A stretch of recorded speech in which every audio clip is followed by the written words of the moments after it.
आवाज नहीं आ रही? किन किन को नहीं आ रही आवाज? तो फिर हाथ कैसे खड़े कर दिया आपने? आवाज ठीक कर दो भैया।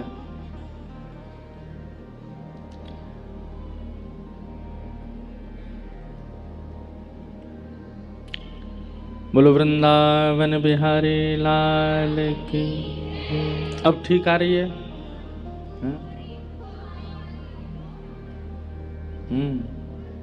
ठीक करवाओ भैया।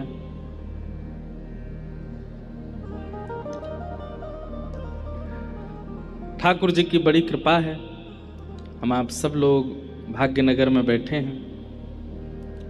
कल गणेश चतुर्थी, आज ऋषि पंचमी।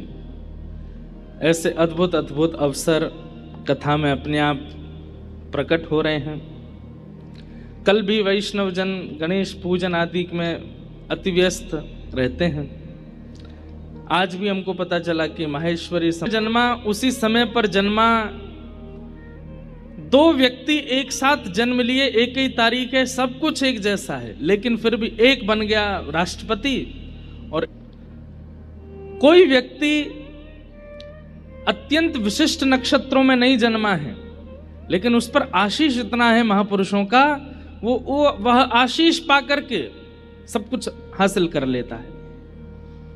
तो आज का दिन जो ऋषि पंचमी है, आज के दिन तो आशीष प्राप्त करने का दिवस है आज का दिवस।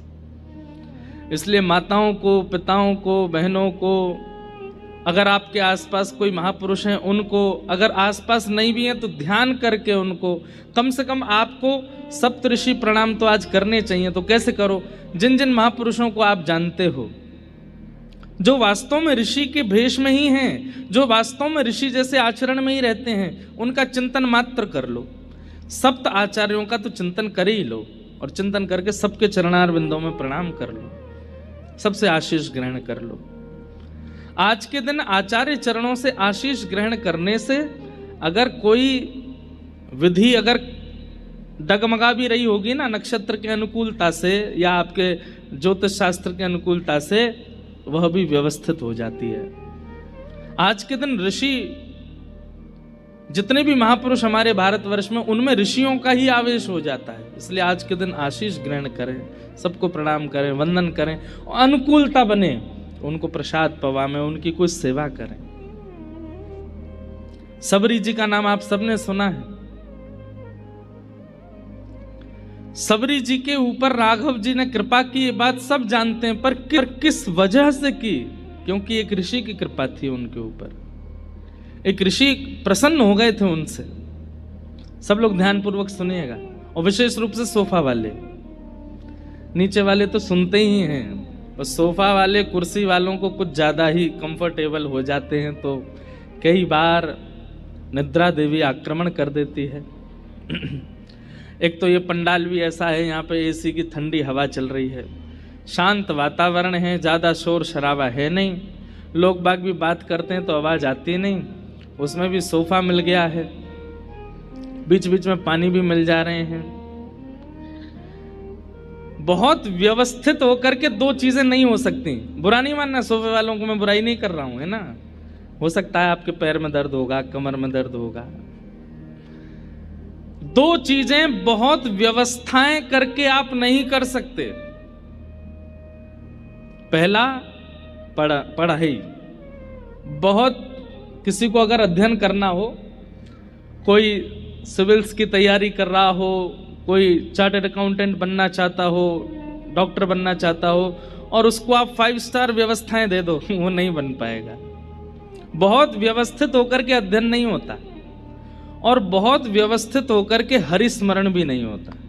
ये दो बातें निश्चित हैं। इसलिए हमारे यहाँ शास्त्रों में आज्ञा की गई है, जिनके तन ठीक हैं, शरीर जिनका ठीक है, पैर भी ठीक हैं, कमर भी ठीक है, और उसके बाद भी अगर वो बहुत व्यवस्थित होकर के कथा सुनता है, बहुत व्यवस्थाएं लेकर के, तकिया एक यहाँ लगा ली, एक यहाँ लगा ली, एक पीछे लगा ली, और बिल्कुल ऐसे करके फिर कथा सुने, नहीं होगा। फिर उस पर निद्रा देवी की कृपा होगी, कथा नहीं आ सकती। इसलिए जिनके हाथ पांव ठीक हैं वो तो नीचे ही बैठना, जिनको बहुत ज्यादा श्रम होता है नीचे बैठने में, वही ऊपर बैठे, क्योंकि ऊपर बैठ के कथा होती नहीं, सुनाई नहीं देती, समझ नहीं आती, और कई बार समझ में आ भी जाती है तो उसका विशेष प्रभाव होता नहीं। इसलिए सोफा वाले थोड़े सावधान रहना। तो क्या बता रहा था मैं? हाँ, ऋषि कृपा सबरी के ऊपर। मतंग ऋषि रोज अपने कुटिया में ठाकुर जी की सेवा करते हैं। सबरी जो कि श्रेष्ठ कुल खानदान, कहीं उसका जन्म नहीं हुआ, श्रेष्ठ नक्षत्रों में जन्म नहीं हुआ, उनकी कहीं ना कहीं जिस कुल में वो जन्मी है उस कुल को उस जमाने में लोग इतना श्रेष्ठ भी नहीं मानते थे। जिस राह से उस कुल के लोग निकल जाते थे उस राह से कोई और विशिष्ट व्यक्ति तब निकलता था जब पानी का छिड़काव कर दिया जाता था। ऐसी स्थिति सबरी की। लेकिन सबरी क्या करती है? जब इच्छा मन में प्रकट हो गई कि अब जीवन का सार ढूंढना है। हमारे कई भक्तों के चित्त में एक जैसी भावना देखने को मिली। कैसी भावना? जैसे माधव दास जी का चरित्र आता है कि वो जगन्नाथपुरी गए, उस समय उनकी आयु 20 वर्ष की थी। तो जब जगन्नाथपुरी गए और महाप्रभु जगन्नाथ जी को देखा तो देखते ही रोने लगे। इतना रोए, किसी ने आकर के समझा, रो क्यों रहे हो? तो बोले कि जगन्नाथ जी बहुत प्यारे लगे होंगे इसलिए रो रहे हो। बोले नहीं, वो तो है ही। अच्छा, महाप्रसाद बहुत अच्छा लगा होगा इसलिए रो रहे होगे। नहीं, वो भी बात ठीक है आपकी, लेकिन वास्तविकता रोने के पीछे ये नहीं है। बोले तो क्या है? बोले मैं ये रो रहा हूं कि ये छवि मैंने 20 साल पहले तक क्यों नहीं देखी, मैंने 20 साल क्यों गवा दिए, 20 साल नश्वर संसार को देखने में व्यतीत कर दिया। मैंने जगन्नाथ जी को तभी क्यों नहीं देख लिया जब मेरे नेत्रों में देखने की सामर्थ्य थी। 20 साल व्यर्थ कर दिए।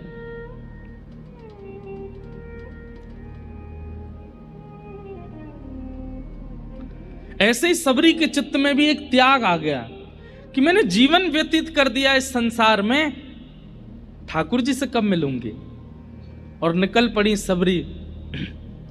मतंग ऋषि रोज अपनी कुटिया में बैठ करके ठाकुर जी की आराधना करते हैं, सेवा पूजा करते हैं, आराधन करते हैं।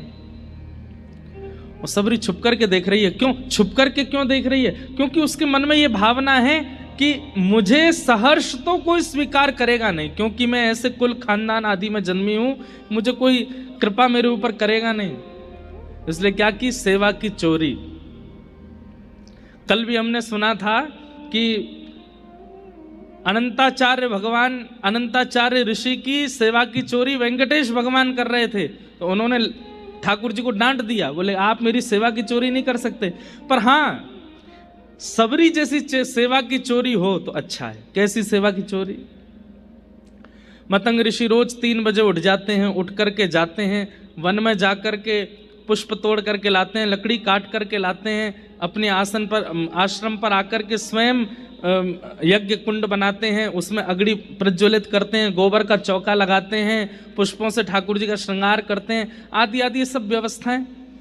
तो सबरी मन में विचार करने लगी, ये इतने श्रमित होकर के वन में जाके सब काम करते हैं, क्यों ना ये मैं ही कर दूं। तो कुछ दिन तक तो देखती रही कि ये क्या क्या सेवा करते हैं, इनको कौन से पुष्प प्रिय हैं, कैसी लकड़ियां लेते हैं, ये सब विचार करने लगी। और फिर जब लगा कि अब उचित है, तो मतंग ऋषि उठते उससे पहले लकड़ियां भी आ जाती, उससे पहले पुष्प भी आ जाते, उससे पहले बिल्वपत्र आदि भी हो जाते। ऋषि मन में सोचते ये कौन करके गया है। बहुत देर तक विचार करते, ढूंढते, और सबरी करके इतनी दूर चली जाती कि ऋषि को दिखाई ना दूं मैं। और फिर दूर बैठ करके केवल चिंतन करती, मुझसे अपराध तो नहीं हो रहा है ना, हे ठाकुर जी मैं अपराध की भागीदारी तो नहीं बनूंगी ना, बस मैं गुरुदेव मुझे स्वीकार करें उसकी मैं प्रतीक्षा नहीं कर रही हूं, मैं पहले ही उनकी सेवा कर रही हूं। मतंग ऋषि थोड़ी देर तो देखते, जब कोई नहीं मिलता तो सोचते अब पूजा तो करनी है, कर ही देते हैं, तो वही सामग्री फिर अपनी सेवा में प्रयोग में लेते। सबरी आकर के चुपचाप देखती कि मेरी सामग्री प्रयोग में आई कि नहीं। हमारे आपकी जैसी नहीं थी सबरी, ढिंडोरा पीट देते हैं सेवा करने से पूर्व, हम वहां से ये लाए हैं आपके लिए। महाराज जी आप ये यूज करते, ये अब से ये लीजिए। और वो सबको होता है। बिहारी जी में बंगला बनते हैं हमारे यहाँ, गए आप लोग बंगला में, देखो ठाकुर जी का बंगला बनता है बहुत सुंदर। और फिर जिस चौखट पे बिहारी जी बैठते हैं उसके नीचे बड़े अक्षरों में लिखा रहता है, हैदराबाद के फलाने व्यक्ति ने बंगला बनवाया कलकत्ता के उन सेठ जी ने बंगला करवाया। मान लीजिए आपकी सेवा भी ले ली, बंगला भी बना दिया, लेकिन बिहारी जी के नीचे नाम नहीं लिखा है, तो नाक मुंह सुकुड़ जाएंगे आपके। इतनी एक तो हमने सेवा कर दी, ऊपर से हमारा नाम भी नहीं बोला। सबरी ऐसी नहीं है। सबरी तो चुपचाप देख जाती है कि मेरी सेवा प्रयोग में आ गई, बस प्रसन्न हो जाती है। अगले दिन और निष्ठा से सेवा करती है। अब तो रात्रि 2 बजे ही पहुंच जाती है, गोबर का चौका लेकर के, और पूरे जो यज्ञ वेदी है उसका निर्माण करती है। वहां सुंदर सुंदर रचनाएं बना देती हैं, और मतंग ऋषि उठे उससे पहले सब व्यवस्थित करके वहां से भाग जाती है। ऋषि मन में विचार करने लगे, कौन कर रहा है ये सेवा? लेकिन सेवा की स्थिति, सेवा की सामग्री इतनी उचित है कि ऋषि चाह करके भी क्रोध नहीं कर पा रहे हैं। एक होता है कि क्रोध आ गया, कौन है मैं पकड़ के देखूं तो, लेकिन वो सब सामग्री इतनी व्यवस्थित होती थी कि ऋषि चाह करके भी क्रोध नहीं कर पा रहे। कहते हैं महीनों निकल गए, मतंग ऋषि की सेवा कर रही है और ऋषि को भी क्रोध नहीं आ रहा है, क्योंकि सेवा इतनी व्यवस्थित कर रही है। एक दिन ऋषि के मन में आया कि मुझे क्रोध नहीं करना है, पर मैं देखूं तो सही इतनी निष्ठावान कौन है। एक सेवा का एक स्वरूप होता है, हम लोगों की सेवा का हर दिन हमारा उत्साह, एक्साइटमेंट घटता है। हर दिन हमारा उत्साह घटता है। नए नए लड्डू गोपाल जी जब घर आते हैं ना, तो पहले 10 दिन तो देखो क्या सेवा होती है। सुबह नवाना है, इनके लिए माला बनानी है, इनके लिए पोशाक लानी है, दुनिया भर के ऑनलाइन सब ढूंढ लेंगे, यहाँ से इत्र मंगवा दो, इधर से चंदन मंगवा दो, यहाँ से पोशाक बनवा दो। और जैसे ठाकुर जी 1-2 साल पुराने हो जाते हैं, मम्मी मेरे से उठा नहीं जा रहा, आप ही कर दो, आप ही देख लो, ठाकुर जी को कर दो। हमारा उत्साह घटता है। लेकिन सबरी का उत्साह प्रतिदिन वर्धन होता जा रहा है। वो इतने भाव से सेवा प्रस्तुत कर रही है, मतलब उन्हें ये तक पता है कि कर्दम ऋषि, मतंग ऋषि कौन से प्रकार के पुष्प, किस तरफ झुके हुए पुष्प ठाकुर जी को अर्पित करते हैं, तो उसी तरफ झुके हुए पुष्प लेकर के आती है, कुशा लेकर के आती है। मतंग ऋषि के मन में क्रोध नहीं है, लेकिन अब इच्छा हो रही है कि ये जो सेवा करता है उस पर कृपा होनी चाहिए। इतनी भाव से सेवा, आज भावुक हो गए मतंग ऋषि। और बंधुओं एक बात बोलूं, शिष्य का, वैष्णव का सबसे बड़ा अवार्ड क्या है कि कोई भगवत प्राप्त व्यक्ति उसकी भावना से प्रसन्न होकर के भावुक हो जाए।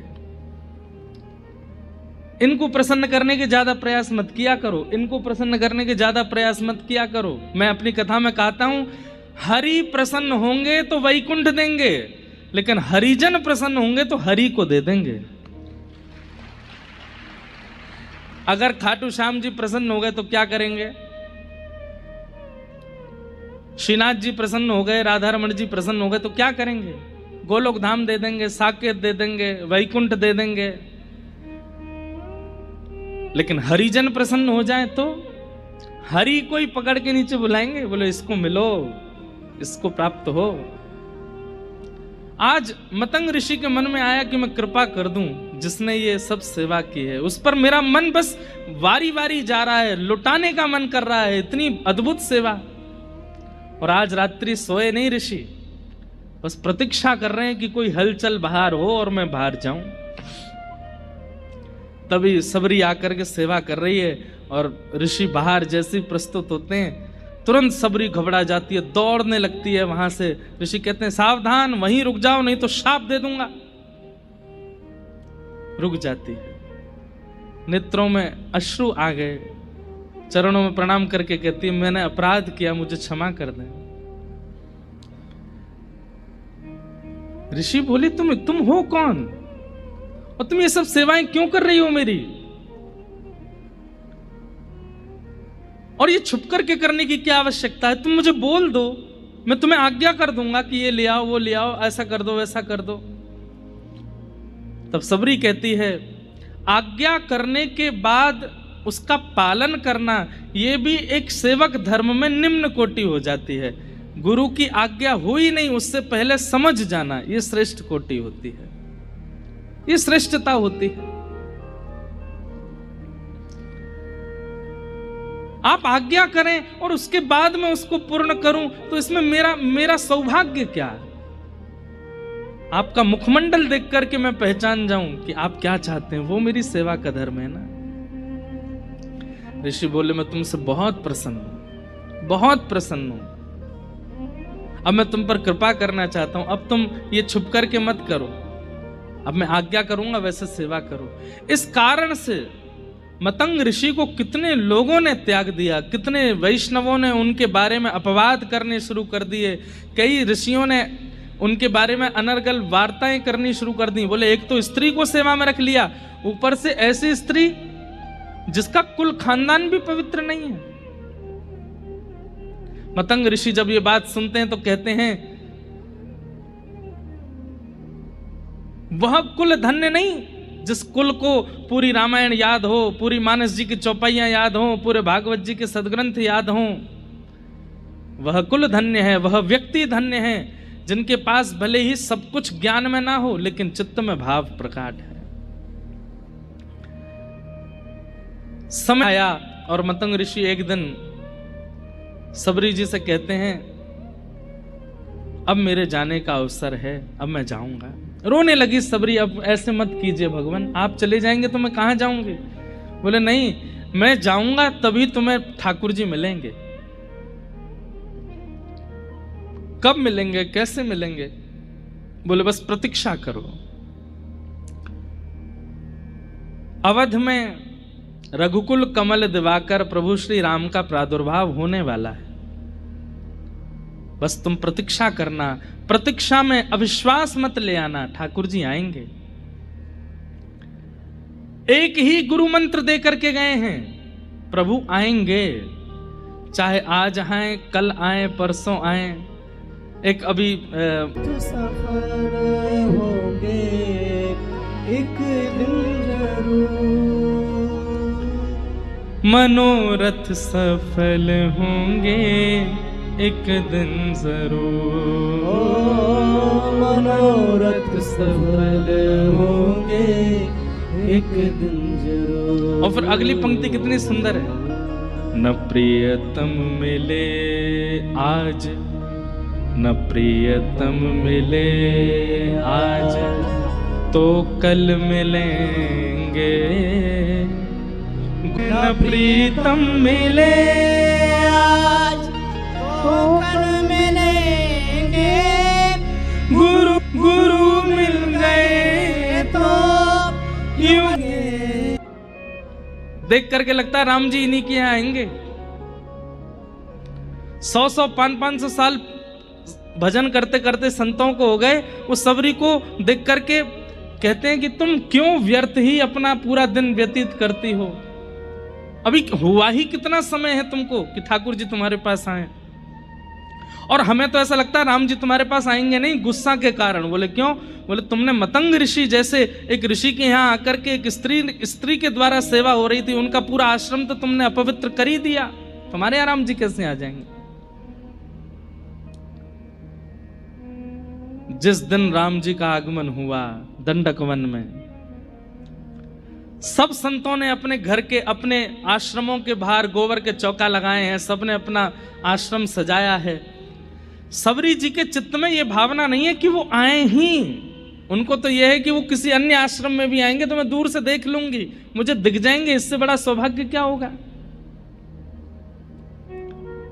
कहते हैं राघव जी जब पहुंचे हैं, सब संत खड़े हैं, 1000 वर्ष की तपस्या पूरी हो गई है जिनकी, वह भी खड़े हैं। सबको राघव जी दर्शन दे रहे हैं हाथ जोड़ करके, और सबके यहां जाकर के यही पूछते हैं, सबरी जी का आश्रम कहां है? मुझे सबरी जी से मिलना है। वो ऋषि अपना बताना चाहते हैं कि मैं उस परिवार से आया था, 1000 वर्ष मैंने ऐसी तपस्या की, तब जाकर के मुझे आपका दर्शन हुआ। ठाकुर जी कहते हैं वो सब बात ठीक है, ये बताओ सबरी जी का आश्रम कहाँ है? किस कारण से? सबरी जी की इस स्थिति में अनेक कारण जुड़े हैं। सबसे पहला कारण सेवा प्रगाढ़ता। जिस भाव से उन्होंने अपनी गुरु की सेवा की है वह सेवा। दूसरी बात ऋषि कृपा, जो आज हम चाहते हैं। आज ऋषि पंचमी, ऋषि की कृपा, एक भगवत प्राप्त संत की कृपा है उनके ऊपर। और तीसरा प्रतीक्षा। तीनों में भी लेश मात्र भी कमी नहीं छोड़ी है सबरी जी ने। ना तो सेवा में कमी छोड़ी है, ना ऋषि कृपा में कमी छोड़ी और ना प्रतीक्षा में कमी छोड़ी है। इसलिए ठाकुर जी आते ही दंडक वन में सीधे सबरी जी के यहां गए। बोलो भक्त वत्सल भगवान की। इसलिए आपका जन्म कुल अच्छा है, नक्षत्र अच्छे हैं, तिथि अच्छी है, समय अच्छा है, कुंडली बहुत अच्छी है, तो ये सब चीजें सोच करके ये विचार मत किया कीजिए कि आपकी कुंडली तो बढ़िया ही है, जन्म नक्षत्र बढ़िया है, दिशा अच्छी थी, माता पिता बढ़िया है, सब कुछ तो सब अच्छा ही होगा। नहीं, ऋषि कृपा, भगवत प्राप्त संतों की कृपा, वैष्णवों की कृपा, वह कृपा बहुत आवश्यक है। इसलिए कथा के बाद अपने अपने घर जब आप लोग जाएं तो जिन महापुरुषों को आप मानते ही हैं, नेत्र बंद करते ही कह दिया जाए कि भगवत प्राप्त कौन है, तो जो जो छवियां आपके चित्त में आने लग जाएं उन्हीं को इस सप्तऋषि मान करके प्रणाम कर लीजिएगा। आपकी ऋषि पंचमी मंगल में हो जाएगी। पे दहली लांघी न जाए। ठाकुर जी रो रहे हैं, यशोदा मैया के सामने जाके रो रहे हैं। मैया बोली लाला का भयो? बोले मैया ये दहली है ना, जे बड़ी बेकार है। बोले क्यों? नंद बाबा ते लंघवाए ले, दाऊ दादा ते लंग। आप लोग समझ रहे हैं दहली किसको कहते हैं? क्या कहें उसको? चौखट। घर में चौखट होती है ना, अब आजकल तो नहीं होती है, पुराने घरों में जाओ, मंदिरों में जाओ, यहाँ पे दक्षिण में मंदिरों में जाओ, कितनी ऊंची ऊंची चौखट होती हैं। लोग बाग उन पर चढ़ते भी नहीं है, उनको लांग करके जाते हैं। अब इसके पीछे भी कोई प्रथा तो है ही है, क्योंकि जब कहीं प्रवेश होता है ना तो देवी देवताओं को चौखट पे ही पूजन किया जाता है, इसलिए वो पवित्र मानी जाती है। इसलिए कई लोग उसको लांगते हैं, उस पर चढ़ते नहीं है।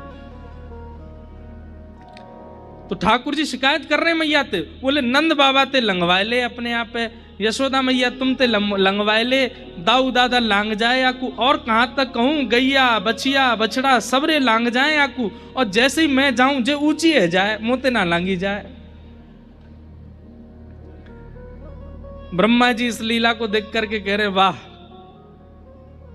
बामन बन के गए थे कहां? बलि के यहां। और जैसी बलि ने कहा कि वरदान मांगिए, तो कहते हैं 3 पग जमीन चाहिए, वो भी अपने पैरों से नापूंगा। और जैसे 3 पग जमीन का वरदान देते हैं तो बोले इतने विराट हो गए, 3 लोकों को 2 पैर के बीच में नाप लिया ठाकुर जी ने। पहला चरण पृथ्वी लोक पर है और दूसरा चरण ठाकुर जी का स्वर्ग लोक में है, और सब पार करके वैकुंठ तक पहुंच गया। मतलब एक बार पैर लंबे करने में जो 3 लोक नाप लेते हैं, वो यहां यूं कह रहे हैं कि मुंह पे दहली लांगी ना जाए। क्यों? प्रेम।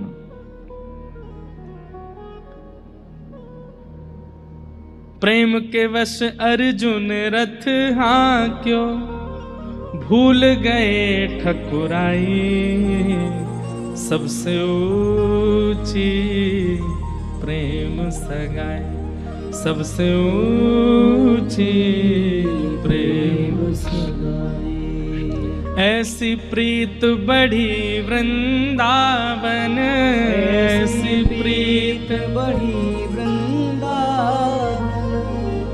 गोपी संग रास रचाई, सबसे ऊंची प्रेम सगाई। सबसे ऊंची प्रेम। दुर्योधन की मेवा त्यागी, साख विदुर घर खाई, सबसे ऊंची प्रेम सगाई, सबसे ऊंची प्रेम। वो प्रेम प्रेम नहीं होता जहां पर व्यक्ति जानकार बन के बैठता हो। प्रेम में तो व्यक्ति अनजान बन के बैठता है कि नहीं मुझे तो कुछ पता ही नहीं है, मैं तो कुछ जानता ही नहीं हूं। जो सर्वगुण संपन्न होकर के प्रेम में प्रस्तुत होता है वो प्रेमी नहीं है। ये प्रेमी का एक लक्षण है, अपने प्रेमी को परख लीजिएगा। और भैया हमारी बातन को छोरा छोरीन में ही मत ले जाया करो। प्रेमी का मतलब छोरा छोरीन का ही थोड़ी होता है, लड़का लड़की का ही थोड़ी होता है। अब आप एक बात सुनिएगा, ठाकुर जी आपसे कितना प्रेम करते हैं। अपने मंदिर के ठाकुर जी को जाकर के देखो, सब पता है उनको, सब जानते हैं, लेकिन फिर भी अनजान बन करके बैठे रहेंगे। आप जहां बैठा दोगे वहां बैठ जाएंगे, जैसा पहना दोगे पहन लेंगे, जो खिला दोगे खा लेंगे, जब सुला दोगे सो जाएंगे, जब उठा दोगे उठ जाएंगे, जहां ले जाओगे चले जाएंगे। ठाकुर जी कैसे समर्पित होकर के खड़े हो जाते हैं, हमारे हो जाते हैं कि भाई मैं तेरे हवाले हूं, तू जो चाहे कर ले मेरे संग में, कछु ना बोलूंगा। ये प्रेमी है, ये प्रेम का स्वरूप है कि वहां अनविज्ञ बना जाता है। चार्थे स्वविज्ञ स्वराट। ठाकुर जी सब जानते हैं। पूतना रूप बदल करके आई है, ठाकुर जी को नहीं पता है? पता है।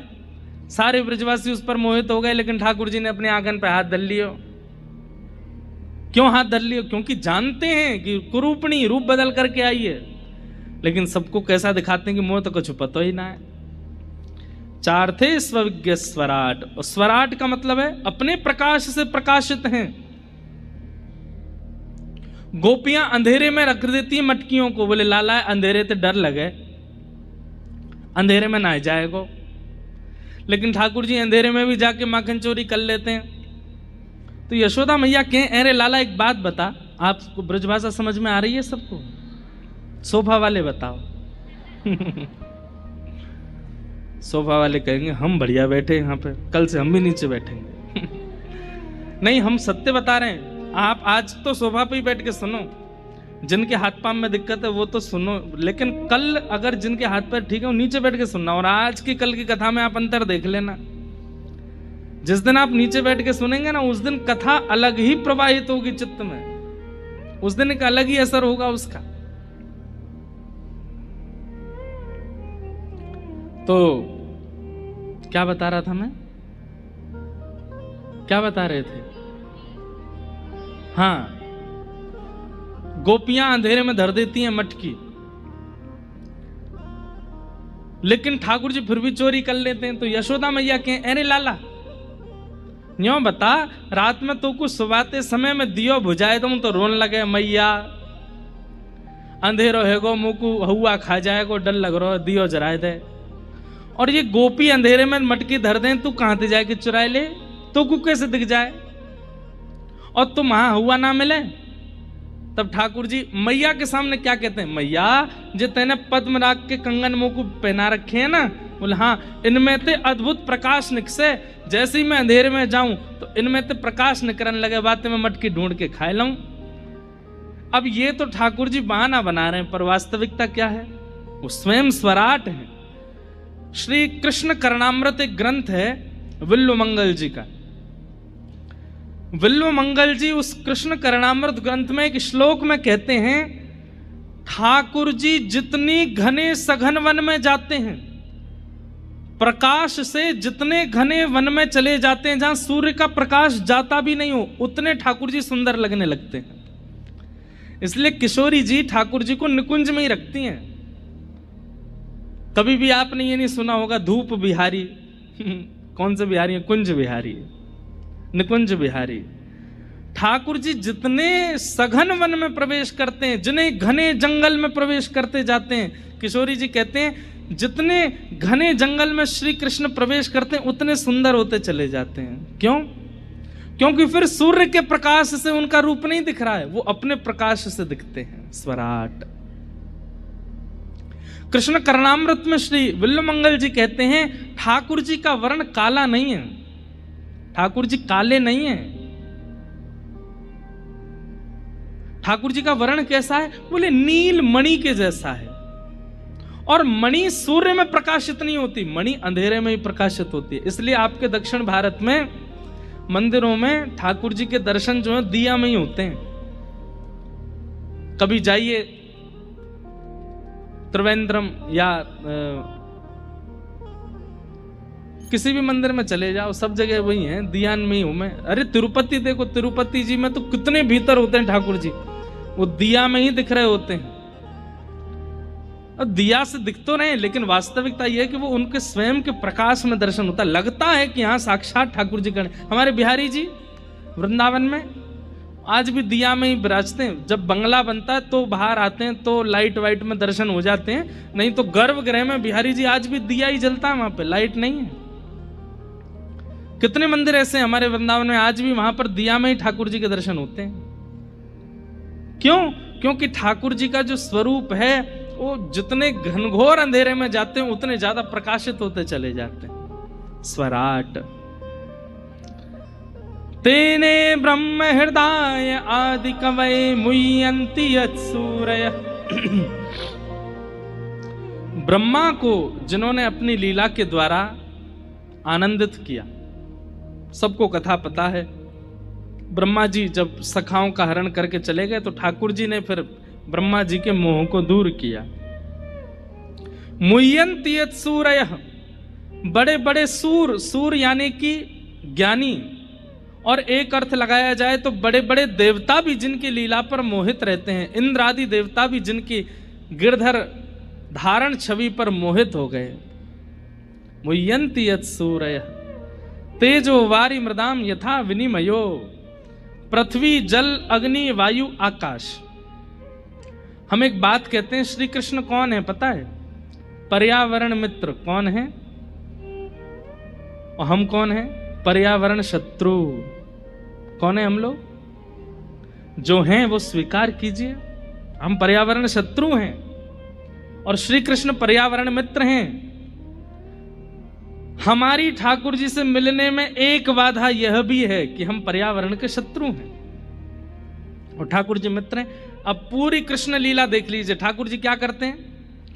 जल का संवर्धन, कालिया नाग को भगाते हैं, बोले कि यमुना मैली नहीं रहनी चाहिए, कालिया नाग तू चला जाए यहां से। जल की रक्षा। मृद भक्षण करते हैं, पृथ्वी से उठा के मिट्टी खा जाते हैं, पृथ्वी की रक्षा।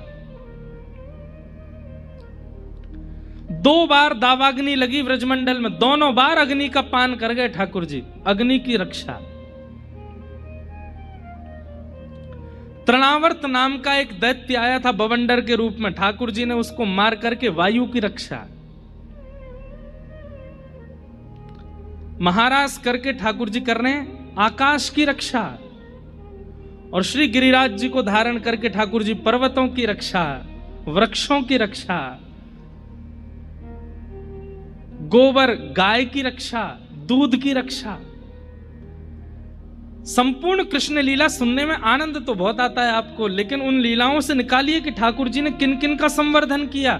अगर वह संवर्धन की स्थिति आपके चित्त में नहीं है तो आपके नाम जब से ठाकुर जी प्रसन्न नहीं है, आपकी सेवा से ठाकुर जी प्रसन्न नहीं है। ठाकुर जी कहेंगे तू भज तो बहुत रहो है मोकू, लेकिन जो जो मैंने किया वहां में तेरी नेको रुचि नहीं है, मैं कैसे मिल जाऊं तो ते। इसलिए कम से कम पर्यावरण में किसी एक वस्तु के मित्र बनिए। पर्यावरण मित्र। तेजो वारि मृदाम यथा विनिमयो यत्र सर्गो मृषा। पृथ्वी अग्नि जल वायु आकाश। इस श्लोक का हम कृष्ण परक अर्थ सुन रहे हैं। तो भगवान ने पूरी कृष्ण लीला में क्या किया? पर्यावरण का संरक्षण किया।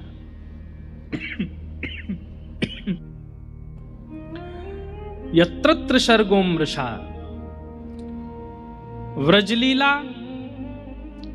द्वारिका लीला और महाभारत लीला, ये 3 लीलाएं ठाकुर जी की प्रधान हैं, जो कि अमृषा हैं, माने परम सत्य हैं, झूठ नहीं है। धामना स्वेन सदा निरस्त कुहकम सत्यम परम धीमहि। अपने धाम वैकुंठ को प्रस्थान करने से पूर्व भी जो उद्धवादियों को ज्ञान देकर के गए हैं द्वारिका में, ऐसे परम सत्य श्री कृष्ण को हम बारंबार प्रणाम करते हैं।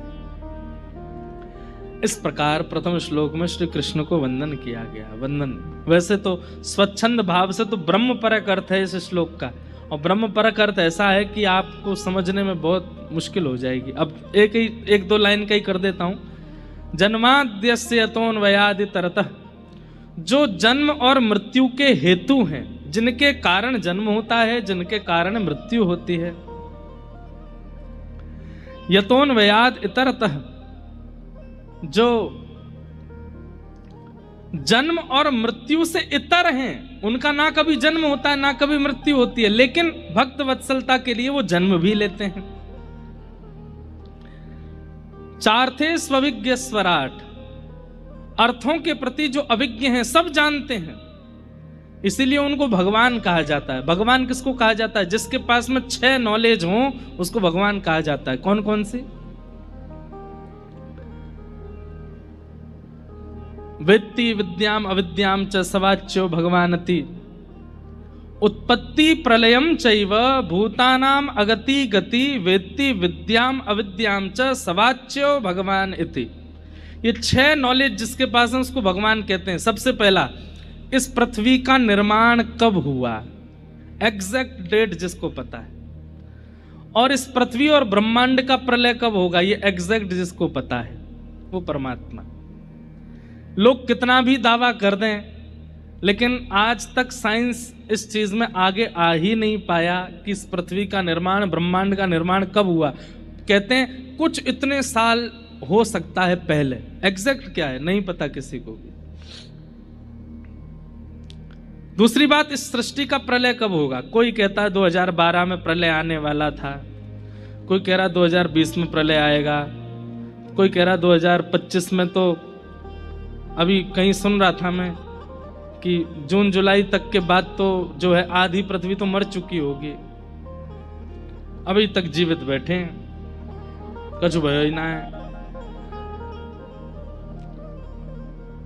तो जो उत्पत्ति जानता है, प्रलय जानता है, गति और अगति जानता है, किसकी क्या गति है और किसकी क्या अगति है, ये जिसको पता है। विद्याम अविद्याम च, विद्या क्या है और अविद्या क्या है, ये 6 जानकारियां जिनके पास हैं उनको भगवान कहते हैं। ठाकुर जी सब जानते हैं, इसलिए वो प्रणम्य है, इसलिए वो भगवान है। ऐसे परम सत्य भगवान को हम बारंबार प्रणाम करते हैं।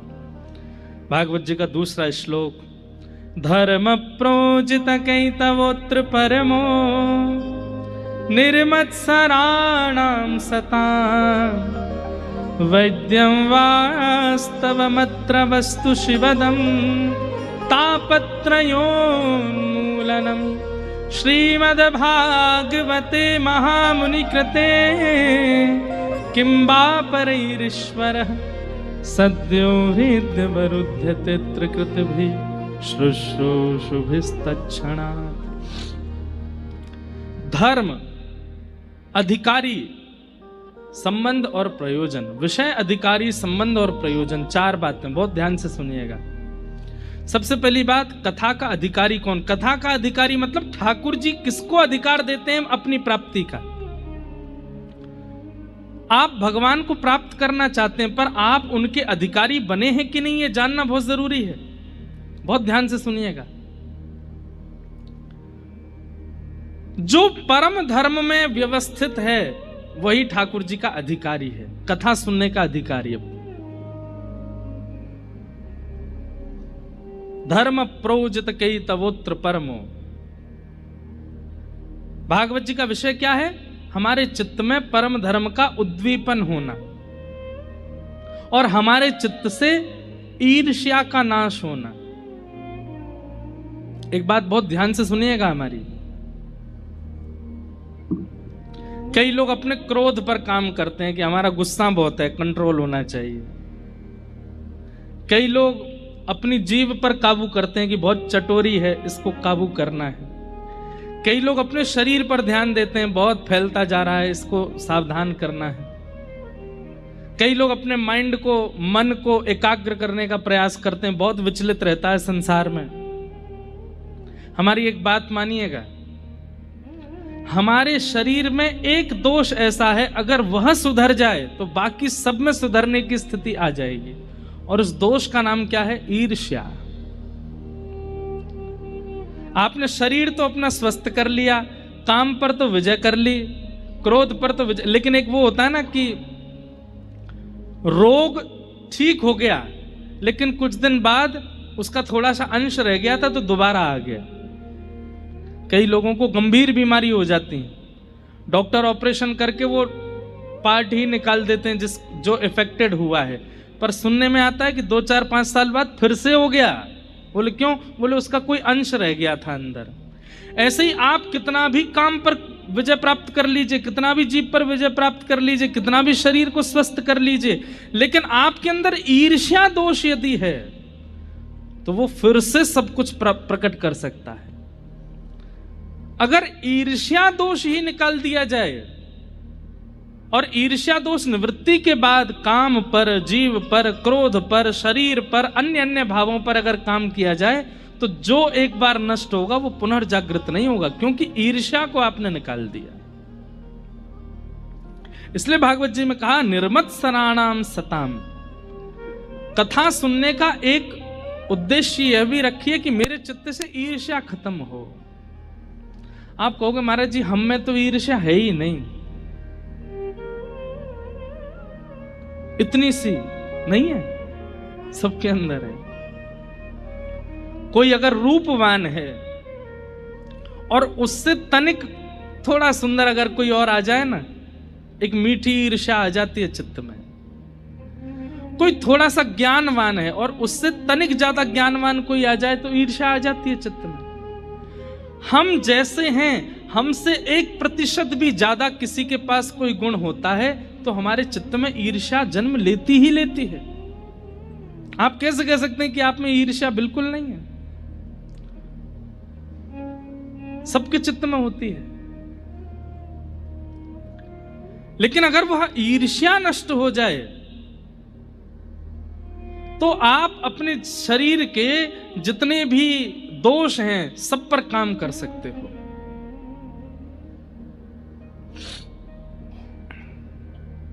जैसे सामान्य शरीर में अगर पेट ठीक है तो बाकी सारी बीमारियां अपने आप ठीक हो जाएंगी, और पेट खराब है तो कोई ना कोई बीमारी लगती रहेगी, आती रहेंगी।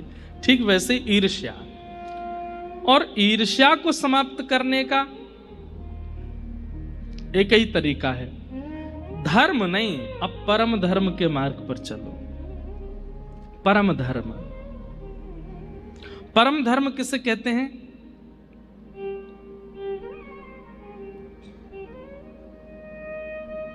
ध्यान से सुनिएगा।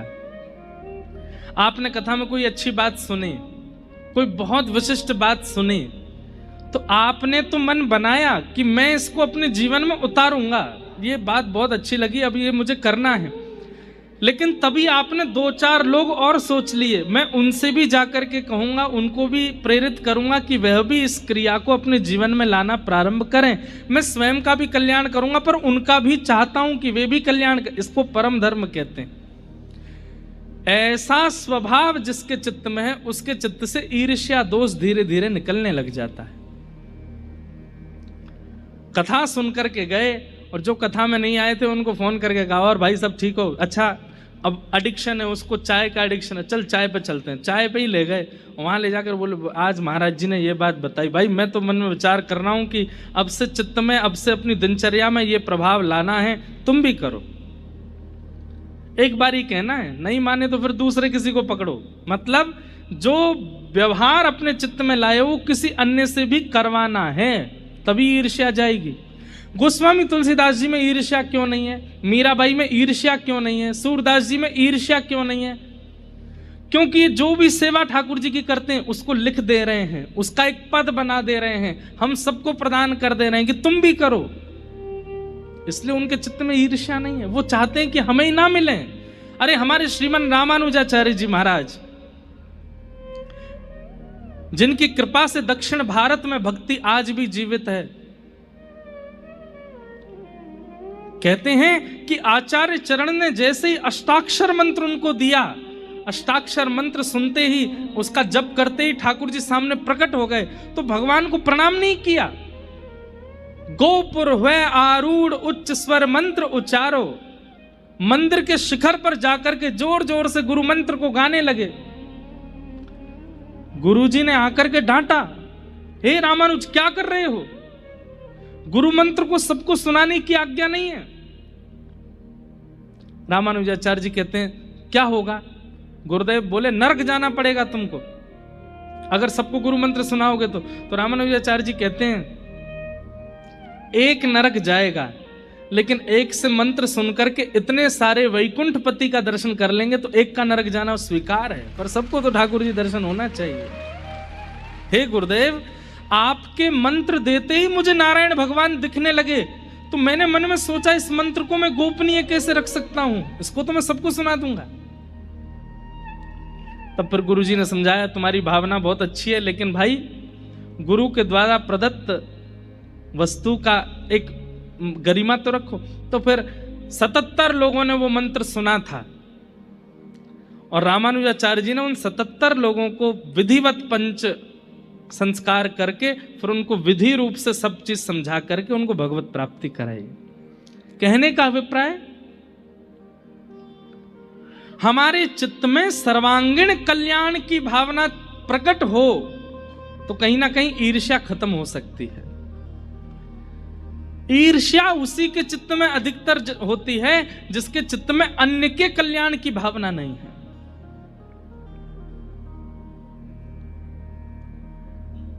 ईर्ष्या का नष्ट होना बहुत जरूरी है। निर्मत्सराणाम सताम वैद्यं वास्तवमत्र वस्तु शिवदम तापत्रयोन्मूलनम। वैद्यं वास्तवमत्र वस्तु शिवदम। श्रीमद् भागवत जी हमारा किससे संबंध कराती है? कथा सुनने के बाद में ठाकुर जी हमारे अपने कोई संबंधी हो जाएंगे, या तो ठाकुर जी के प्रति लाला की भावना, या तो उनके प्रति भाई की भावना, या तो उनके प्रति गुरु की भावना। अपने मन से नहीं बनाना है संबंध। एक बात याद रखिएगा, आपने मन में सोच लिया मेरे कोई भाई नहीं है, चलो ठाकुर जी कोई भाई मान लेते हैं, आप नहीं मान सकते। ठाकुर जी से जाकर के स्वयं पूछिए कि हे नाथ, आप मेरे कौन हैं, मुझे बताइए। और हर दिन ठाकुर जी से यही पूछो, आप मेरे हैं कौन, आप मेरे क्या लगते हैं, मुझे बताइए। एक दिन चाहे एक हफ्ता निकलेगा, एक महीना निकलेगा, कभी ना कभी ठाकुर जी या तो स्वप्न में या किसी भाव से या किसी कथा में किसी वक्ता के द्वारा, किसी महापुरुष के द्वारा, किसी वैष्णव के द्वारा संकेत रूप में शब्द का उत्तर दे देंगे। अब मान लीजिए आप रोज ठाकुर जी से पूछते हो, ठाकुर जी आप मेरे हो कौन, मुझे बताइए ना। मैं तो भाई मानता था, लेकिन आज महाराज जी की कथा में हमने सुना कि हम नहीं मान सकते। आप बताइए कि आप हमारे हो कौन। आज पूछो, कल पूछो, 10 दिन बाद पूछो। एक दिन किसी वैष्णव से आप मिले और वो वैष्णव आपसे बोला, अरे भैया कृष्णम वंदे जगत गुरुम, कृष्ण इस जगत के गुरु हैं, कृष्ण से बढ़िया गुरु कौन हो सकता। बस वही संकेत है कि ठाकुर जी आपको उत्तर दे रहे हैं कि तुम मेरे शिष्य हो, मैं गुरु हूं। गुरु का मतलब मैं जो आज्ञा करूंगा वो तुमको पालन करना है। या मान लीजिए किसी ने आपका, अरे आप तो यशोदा मैया हो भैया, आप तो यशोदा मैया और लाल जी तुम्हारे लाला हैं। बस वही संकेत जानिए, अच्छा तो ये लाला है। या फिर ऐसा नहीं होगा तो स्वप्न में ठाकुर जी कोई आदेश कर देंगे। कहीं ना कहीं से ठाकुर जी प्रकट करा ही देंगे कि मैं इस संबंध में हूं। और ठाकुर जी किसी भी संबंध में आ सकते हैं। अब ऐसा भी हो सकता है कोई आपसे आकर के कह दे कि भैया तुमको देख करके तो ऐसा लगता है तुम तो बरसाने के हो, और बरसाने के होने के नाते तुम तो श्री जी के हो, और श्री जी के हैवे के नाते लाल जी आपके कौन भय? जीजा जी। कौन भय? ठाकुर जीजा जी हो गए। अब रोज जाओ श्री जी के सामने बैठ करके वैसे ही मनोहार करो जैसी जीजा जी की होती है। आहा, उठ जाइए जीजू सा बाल भोग पा लीजिए। अब आप कौन हो उनके, अब आप सारे सारी हो उनके उसी भाव से सेवा करो। हमारे श्री बक्सर वाले मामा जी ये उनकी भावना से सिद्ध होती है ये बात। श्री नारायण दास भक्तमाली जी, उनको पूरा विश्व मामा जी कहता था। क्यों? वो सिया जी को अपनी बहन मानते थे। तो सीता जी जिनकी बहन है, सीता जी हमारी माँ हैं, तो वो हमारे कौन हुए? मामा हुए। तो इसलिए सब मामा जी बोलते थे उनको। तो एक बार किसी ऋषि ने, एक बार किसी संत ने उनसे पूछा, आप सीता जी को बहन मानते हो, सीता जी आपको भैया मानती हैं, इसका क्या प्रमाण है? इतना सुंदर उत्तर दिया। बोले कि भैया, इतने बड़े बड़े रसिक संत, इतने बड़े बड़े महात्मा, इतने बड़े बड़े ध्यानी ज्ञानी जन जब आकर के मामा बोलते हैं तो मैं ये समझ जाता हूं कि इन सब के चित्त में बैठी हुई सिया जी मुझे भैया मानती हैं, तभी मामा बुलवा रही है। कहने का अभिप्राय, संबंध की पुष्टि आपके चाहने से नहीं होगी, संबंध की पुष्टि तो कोई वैष्णव करेगा। कोई लाली है, लाली को देख, अरे लाली तू तो प्रिया जी की कोई सखी है, तो फिर सखी ही हो आप। कोई वैष्णव बोल गया है, अरे लाला तू तो ठाकुर जी को कोई सखा लगे, मन सुखा सो लगे, तो आप सखा ही हो ठाकुर जी के। ये ठाकुर जी के द्वारा दिए गए संकेत हैं। वैद्यम वास्तव मत्र वस्तु शिवदम, और फिर यहां पर एक शब्द कहा गया शिवदम। शिवदम का मतलब क्या होता है? कल्याणकारी। हो सकता है कि आप जो संबंध मानते हो ठाकुर जी से वो कल्याणकारी ना हो, लेकिन कोई वैष्णव आपको कोई संबंधी बना गया है तो वो कल्याणकारी होगा। शिवदम। अयोध्या में एक संत थे, हमने दर्शन नहीं किया उनका, परम पूजनीय श्री गोपालाचार्य जी महाराज। बड़े बड़े आचार्यों से उनके बारे में सुना। ठाकुर जी ने उनको बताया था क्या कि मैं तुम्हारो लाला हूं और तुम लाला भाव से मेरी सेवा करो। तो लाला भाव से सेवा करते थे ठाकुर जी की।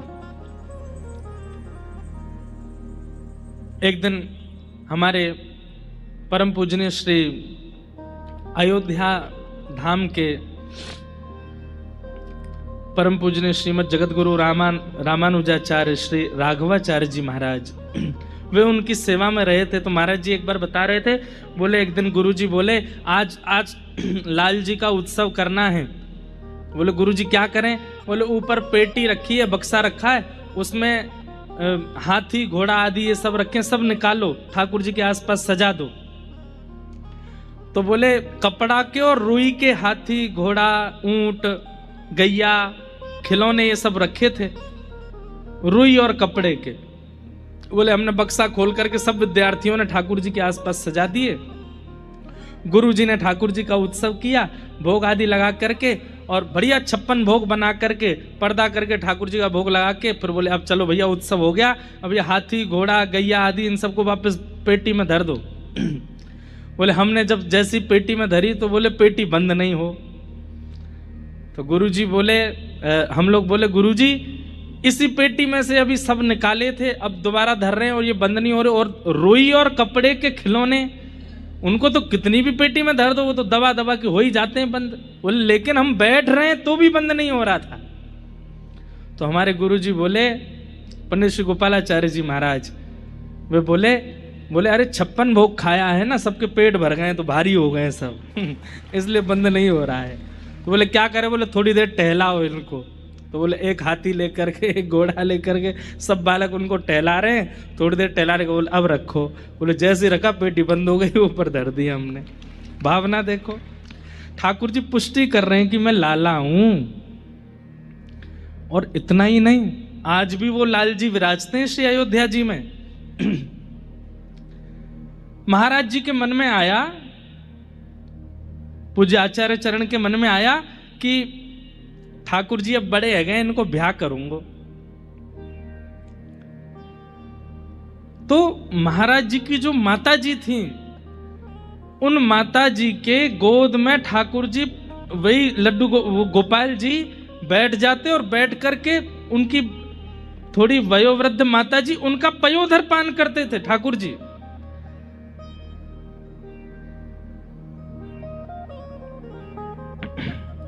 एक दिन मैया बोले अब तो तुम्हारे ब्याह की चर्चा चल रही है लाला, अब तो तुम्हारा ब्याह करेंगे, लेकिन तुम तो दूध ही पियो, आज भी मेरे पयोधर को दूध पियो। ब्याह करवे वालों कोई पयोधर को दूध थोड़ी पीवे। कहते हैं माता जी ने जैसे ही ये बात कही उस दिन से ठाकुर जी ने गोद में आना बंद कर दिया, फिर नहीं आए। और फिर मैया के वक्ष में पयोधर भी नहीं आया। मतलब ठाकुर जी आज्ञा करें नहीं मेरो ब्याह करवे कोई मन है, अगर दूध पीवे तो ब्याह नहीं होगा तो मैं दूध ना पीऊंगा, मेरो ब्याह कराओ। तो वो ब्याह हुआ। ऐसे ऐसे ठाकुर जी संबंध मानते हैं, पर आपके चाहने से नहीं, उनके चाहने से। और वे क्या चाहते हैं वो किसी वैष्णव के द्वारा आपको पता लग जाएगा। और अगर 1 साल हो गया, 6 महीना हो गए, ठाकुर जी ने अभी तक कोई संकेत नहीं किया, तो इसका मतलब आपकी भावना अभी इतनी पवित्र नहीं है। इसलिए ठाकुर जी आज्ञा कर रहे हैं भावना पवित्र करो, तब मैं तुम्हें स्वीकार करूंगा। भावना पवित्र होगी तो सप्ताह के अंदर अंदर कोई वैष्णव बोल जाएगा आप तो ठाकुर जी के ये हो।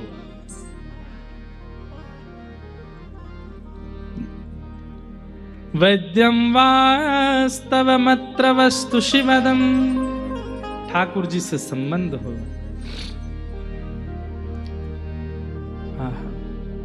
तापत्रयोन्मूलनम,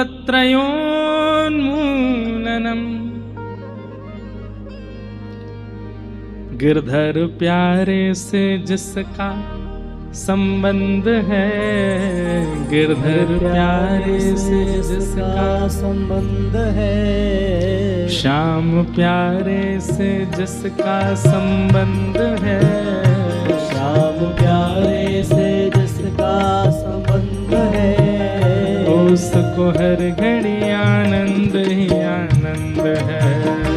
उसको हर घड़ी आनंद ही उसको हर घड़ी आनंद ही आनंद है, उसको हर घड़ी आनंद ही आनंद है।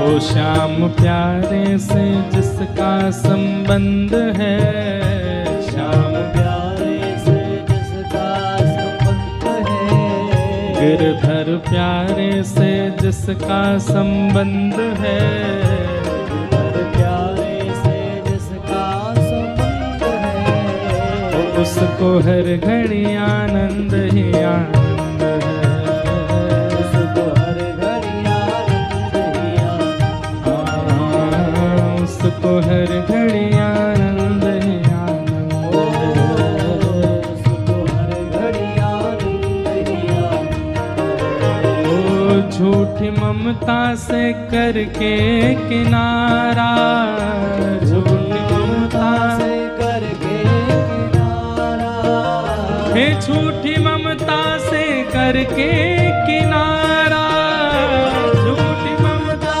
से करके किनारा, खोल के सच्चे प्रभु का सहारा, सच्चे प्रभु का सहारा, लेके सच्चे प्रभु का सहारा, सच्चे प्रभु का सहारा, जो उसी की रजा में रजामंद है, जो उसी की रजा में रजामंद है, जो उसी की रजा में रजामंद है, जो उसी की रजा में रजामंद है, तो उसको हर घड़ी आनंद ही आनंद है, उसको हर घड़ी आनंद ही आनंद है, उसको हर घड़ी आनंद ही आनंद है,